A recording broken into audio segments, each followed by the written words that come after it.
হলুদ দাঁতের হাসিতে আপনি অস্বস্তি বোধ না করলেও আপনার আশেপাশের মানুষ আপনার হাসিতে অস্বস্তি বোধ করতে পারে। আপনার দাঁত যদি হলুদ হয়ে থাকে তবে আপনি এই ভিডিওটি শেষ পর্যন্ত দেখুন। 3 মিনিটেই দাঁত সাদা করার পরীক্ষিত ঘরোয়া পদ্ধতি আলোচনা করব। আর মুখে যদি দুর্গন্ধ থাকে তবে তাও চলে যাবে। চলুন শুরু করি। কিভাবে সমাধানে আপনাদের স্বাগতম। যারা এখনও আমাদের চ্যানেলটি সাবস্ক্রাইব করেননি, আমাদের সাথে থাকার জন্য ভিডিওটির নিচে সাবস্ক্রাইব বাটনটি টাচ করুন এবং বেল চিহ্নটি টাচ করতে ভুলবেন না।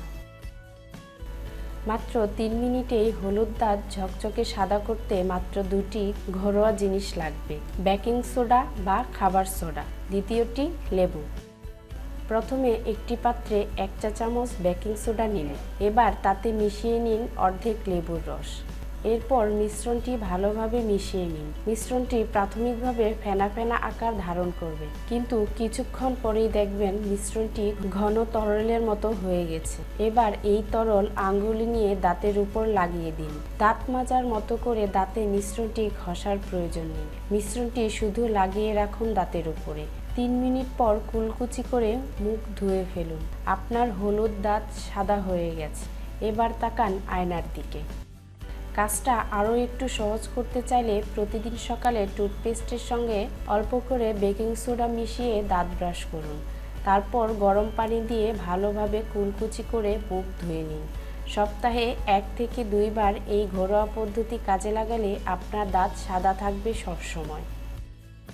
শুধু লেবুর ব্যবহার। লেবুর ব্লিচিং উপাদান দাঁত সাদা করতে কার্যকর ভূমিকা পালন করে। লেবুর রসে অল্প কিছু লবণ মিশিয়ে সেই রস দিয়ে মুখ কুলি করলে দাঁতের হলুদ ভাব কমে যাবে। এছাড়া প্রতিদিন লেবু দিয়ে দাঁত ঘষুন। কয়েক সপ্তাহ টানা এমনটা করলেই দেখবেন সমস্যার সমাধান হয়ে গেছে। মুখের দুর্গন্ধ দূর করার উপায়।